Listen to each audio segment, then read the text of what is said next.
약 한 달 전 칭따오 맥주 오줌 사건은 전부 기억하고 계실 것으로 생각됩니다. 중국 산둥성 핑두시 칭따오 제3공장에서 한 남성이 맥주 원료로 사용되는 메가에 시원하게 소변을 갈기는 영상이 퍼지면서 전 세계에서 엄청난 비판이 쏟아졌었는데요. 사람이 먹는 음식에 소변을 본다는 것은 인간으로서는 상상도 할 수 없는 범죄인데, 또 그간 중국의 위생관념을 생각해 본다면 그렇게 놀라운 일도 아니었습니다. 이렇듯 중국의 위생관념은 전 세계적으로도 유명세를 떨치고 있는데, 여기 100년 전 중국인을 한국인과 비교하며 짐승 또는 가축으로 표현했던 독일인 기자가 한 명 있습니다. 안녕하세요, 디스멘털입니다. 1876년 강화도 조약을 통해 개항하기 전 서양인들은 조선이라는 나라에 대한 이미지는 대부분 책을 통해 형성했습니다. 개항 이전 해외에 알려진 한국에 대한 책 중 가장 잘 알려진 것은 1668년 하멜표류기와 1874년 한국교회사서론일 겁니다. 그런데 이 책들은 조선을 두고 더럽고 미개하며 거짓말을 하고 풍속이 부패한 나라로 묘사하고 있어 한국을 다녀오지 않은 이들에게 그릇된 편견을 심어줬습니다. 그런데 1901년 조선을 찾은 한 독일인 기자가 있습니다. 지그프리트 겐테라는 인물인데, 그는 한국에서 위 한국교회사서론을 읽어본 뒤 엄청난 비판을 쏟아냈습니다. 그는 이 책은 한국에 와본 적도 없는 달래 신부가 파리에 앉아 선교사들이 보내준 편지만을 모아 엮은 것에 불과하다며 한국과 한국인에 대해 알면 알수록 이 책의 신빙성을 의심하게 됐다고 말했죠. 그러다 우연히 한국에서 그를 직접 만날 기회가 있었는데, 그가 프랑스에 보내려던 지역과 주민, 도덕과 풍습이라는 한국과 관련된 보고서를 보고는 면전에 대고 엄청난 비난을 쏟아냈습니다. 이런 사람들은 한국인과 제대로 의사소통한 적도 없으면서 주제넘게 책을 써서 세상에 내놓는다. 한국인에 대한 편파적이고 시대에 뒤떨어진 일방적인 글을 주워 모은 자료들을 말이다. 그의 보고를 여과 없이 믿을까봐 두렵다라고 말이죠. 이렇듯 겐테라는 독일 기자는 같은 서양인에게 가장 비판적인 인물이었는데, 그들이 가진 조선 그리고 조선인에 대한 편견에 치를 떨었습니다. 그래서 그는 조선 땅을 종횡무진하며 모든 걸 메모로 남겼고 이 원고를 독일로 보냈습니다. 그리고 독일의 쾰르니시 짜이퉁이 1901년 10월부터 1902년 11월까지 이를 연재했는데, 이들을 모아 출간된 책이 2007년 한국에서 출간된 독일인 겐테가 본 신선한 나라 조선 1901입니다. 그런데 이 책에는 중국인과 한국인에 대한 아주 재미있는 글이 있습니다. 1901년 6월 제물포를 통해 한국에 입국한 겐테는 독일 쾰른 신문사의 특파원이자 지리학 박사이기도 했는데, 도착한 날 제물포 부둣가에서 한참을 서서 사람들을 살폈습니다. 부둣가 짐꾼들이 이리저리 바삐 움직이며 그의 혼을 쏙 빼놨지만 부둣가 짐꾼들 선원들이야말로 진짜 한국인이었습니다. 그는 어떤 여행자보다도 책에서 접한 한국인이 아니라 진짜 한국인을 만나고 경험하고 싶었습니다. 이에 약 6개월 동안 조선 땅 이곳저곳을 누비며 진짜 한국인들을 만나고 경험한 그는 한국에 오기 약 1년가량 북청사변이라고도 불리는 의화단 운동 현장을 취재하기 위해 중국에 머물렀는데, 이때 그는 중국인들의 위생에 엄청난 충격을 받았습니다. 잠시 언급했듯 서양인들은 한국인들을 더럽고 미개하고 지저분하다는 편견을 가지고 있었는데, 그의 말은 이 편견을 완전히 뒤집습니다.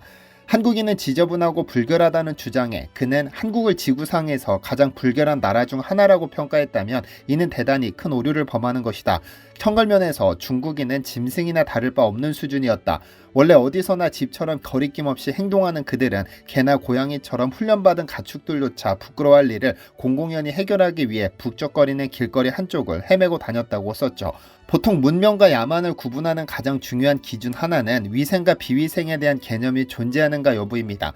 이러한 기준으로 비추어 볼 때 서양인의 눈에 자신들의 나라와는 다른 위생관념을 가진 조선은 분명 비위생적이었다고 느껴질 수도 있었을 겁니다. 이사벨라 버드 비숍은 한국과 그 이웃나라들이라는 책에서 베이징을 보기 전까지 한양이 세상에서 가장 더럽고 냄새나는 도시가 아닐까라고 생각하였다라고 기록하기도 했죠.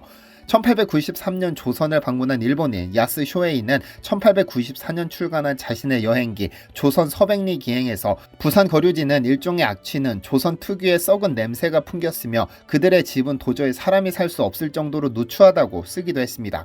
그런데 왜 한국을 가보지도 않은 서양인들에게 한국인은 불결이라는 공식이 생겨난 것일까요? 여기에는 이유가 있습니다. 왜냐하면 조선을 집어삼킬 야욕을 가졌던 일본이 조선의 낙후된 점을 강조시킨 사진자료와 기록을 의도적으로 서양에 전달했기 때문입니다. 캐나다 출신의 영국 기자 프레데릭 아서 맥켄지는 이러한 일본의 행태를 두고 일본은 조선인을 열등한 일본인으로 만들기 위해 자신들의 능력은 과대평가하는 반면 조선인은 과소평가했다. 하지만 조선보다 더 열등한 민족이 중국이 4,000년 역사를 가진 민족을 동화시키는 일은 절대로 불가능하다면서 일본은 애초부터 한국인을 경멸했다. 나무꾼이나 지게꾼으로밖에는 쓸모가 없는 사람들로 만들려고 했다.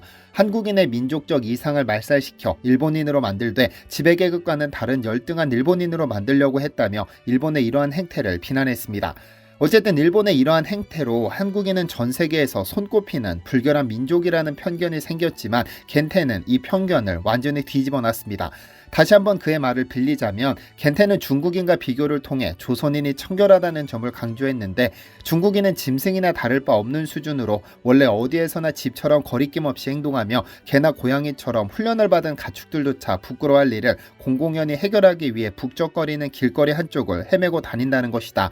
반면 조선은 유럽의 마을이나 소도시들이 본받을 만한 시설을 갖추고 있다. 더구나 교양 있는 조선의 남자들은 땅바닥이 오염되는 것을 워낙 싫어하여 여행 중 이동식 변기는 필수이며 심지어 귀족이나 관료인 양반은 집에서도 어느 정도 거리를 두고 화장실을 설치했다며 개개인의 청결에서도 조선인이 알려진 것보다 훨씬 더 깨끗한 편이라고 파악했죠. 흰옷을 즐겨 입는 것만 보아도 알 수 있다는 겁니다.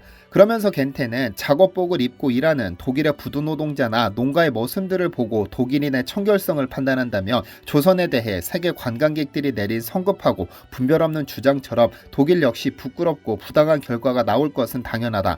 더구나 부엌 가구들을 보면 기분 좋은 실망을 할 것인데 진흙으로 쌓아 만든 아궁이는 매우 소박하지만 깨끗하게 정리되어 있으며 부엌의 크기도 상당히 넓었다고 말했습니다. 그런데 위 겐테의 발언 중 개나 고양이처럼 훈련을 받은 가축들조차 부끄러워할 일을 길거리 한쪽에서 해결한다는 발언에서 옛 중국인이나 현재 중국인이나 크게 다르지 않다는 점을 확인할 수 있는데요. 인터넷에서 심심찮게 볼 수 있는 사진 중 하나는 길거리에서 아무렇지도 않게 대변을 보는 중국인의 모습입니다. 오죽하면 스웨덴의 한 시사 프로그램에서 건물 밖에서 대변을 보면 안 된다며 중국인 관광객을 조롱해 중국 정부가 강한 유감을 표명하기도 했었죠. 사실 인간은 수백 수천 년 이상 배설물과 전쟁을 벌여왔습니다. 그래서 화장실의 역사가 곧 인간의 역사이기도 한데 인간의 생존에 필수적인 배변 활동이지만 문제는 이를 해결함에 있어서 가축처럼 아무데서나 배설하느냐 정해진 장소에서 배설하느냐로 문명과 비문명이 나뉜다는 점입니다. 지난 2015년 시진핑은 중국 연변 조선족을 시찰하다 충격을 받아 화장실 혁명을 지시했습니다. 화장실 현대화에 3조 원을 투입했죠. 그래서 2015년부터 2018년까지 관광지에 약 6만 8천 개의 공중 화장실이 생겼습니다만 아직도 우리는 길거리에서 편안하게 대변을 보는 중국인을 보고는 합니다.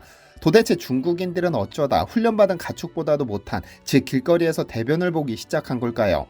청나라 시절 우리나라도 그러했듯 중국에도 각 집집마다 큰 항아리 위에 나무 판자 2개를 붙인 간이 화장실이 존재했습니다. 항아리에 어느 정도 인분이 쌓이면 이를 농민들에게 팔았죠. 당시만 하더라도 인분은 화학물질이 섞이지 않아 가장 좋은 탭이었습니다. 그러다 1940년대로 접어들어 화폐 가치가 급락하기 시작하자 분표, 즉 인분과 맞바꿀 수 있는 티켓이 화폐의 역할을 하기도 했습니다. 화학비료가 없던 시기 농민들에게 분표는 필수품이었죠. 1945년 분표 한 장이 약 45위안이었는데 1948년에 이르러 70만 위안까지 치솟기도 했는데요. 그래서 똥을 모으기 위해 식당 등에서는 간이 화장실이 설치돼 있었는데 똥을 싸는 손님들에게 따로 돈을 받지 않고 인분을 대신 받아 이익을 남겼다고 하죠. 그러나 인구는 너무 많은데 화장실의 숫자가 부족하다 보니 일반인부터 고관 대자까지 길거리에서 대소변을 보는 것이 습관이 됐습니다. 여기에 하수도 시설이 부족하다 보니 길거리에는 소, 개, 말과 같은 가축은 물론 남녀노소 할 것 없이 대소변을 봤습니다. 물론 중국에서도 해결하려는 노력은 있었습니다. 1862년 상하이에서 비위생으로 인한 콜레라가 창궐해 엄청난 수의 중국인이 사망했고 이때부터 위생에 각별히 신경 쓰기 시작해 이듬해 분해고를 설립해 상하이 내 인분과 쓰레기를 전문적으로 처리하기 시작했는데요. 그리고 다음 해에는 상하이에 중국 최초의 현대식 공중 화장실이 생겨났습니다.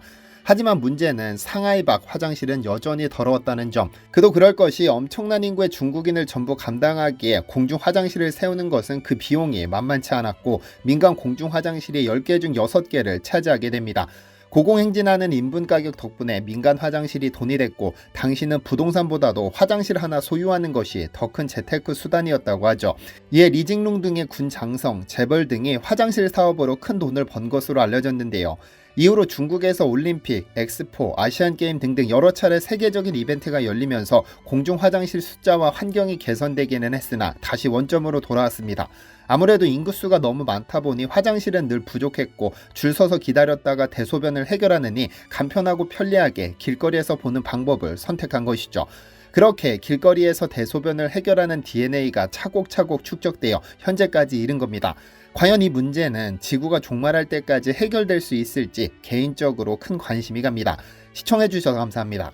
디시멘터리에서는 여러분의 제보를 기다립니다. 제 채널에서 다뤘으면 좋겠는 뉴스 또는 널리 알려졌으면 하는 영상은 디시멘터리 네이버.com으로 보내주시면 소중히 제작하겠습니다. 시청해주셔서 감사합니다.